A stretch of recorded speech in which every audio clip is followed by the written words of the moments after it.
LeBron, how did you first cross paths with him?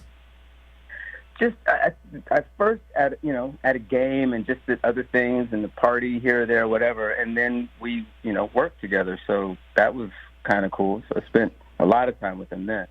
Which for those who may not know, how did you work with him? We just did Space Jam 2 this last year. Ah, okay. Yeah. Space Jam 2. What can you tell me about LeBron on that set, Don? LeBron on that set was great because he really is a pro, and him stepping into a real role and actually having to anchor a movie, he just had a great work ethic and never complained. And movie sets are not the same as playing ball. It's 14 hours sometimes, a lot of downtime, a lot of repetitive stuff, a lot of just you've done it. It's just it's very different than what he was used to, but there was no sort of lag time. He just dropped into it, and he's really good in it.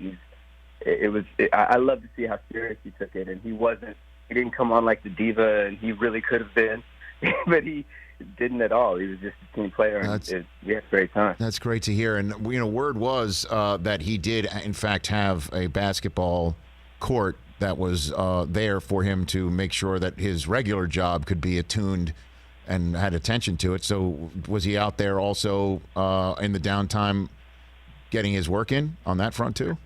Well, on the downtime when you're working on the set, you kind of have to sit there because, at any minute they could be like, okay, we're ready for you. Right. And you've got to come on. But he was, very 100 about his sort of the physical work that he had to do. He was always being worked on. He was always, had to eat at certain intervals. He was kept his body in shape. And he was still kind of, dealing with that injury he was recovering from a little bit. Right. So he was always in the process. And when we would, play for the movie, there would be different gears of LeBron play, which was interesting to watch too. What do you mean?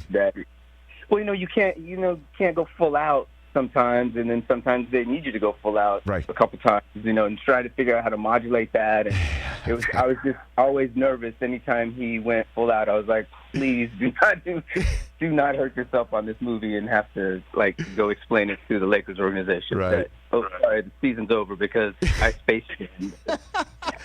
I love that. Don Cheadle here on the Rich Eisen Show. We were just talking about that movie for some reason just the other day because we always like watching sports movies years later to see the cameos, to see who was the stars of the day in that era. So the original Space Jam, like Sid Sabalos was in it, Sean Bradley was in it, Muggsy Bogues, was in it.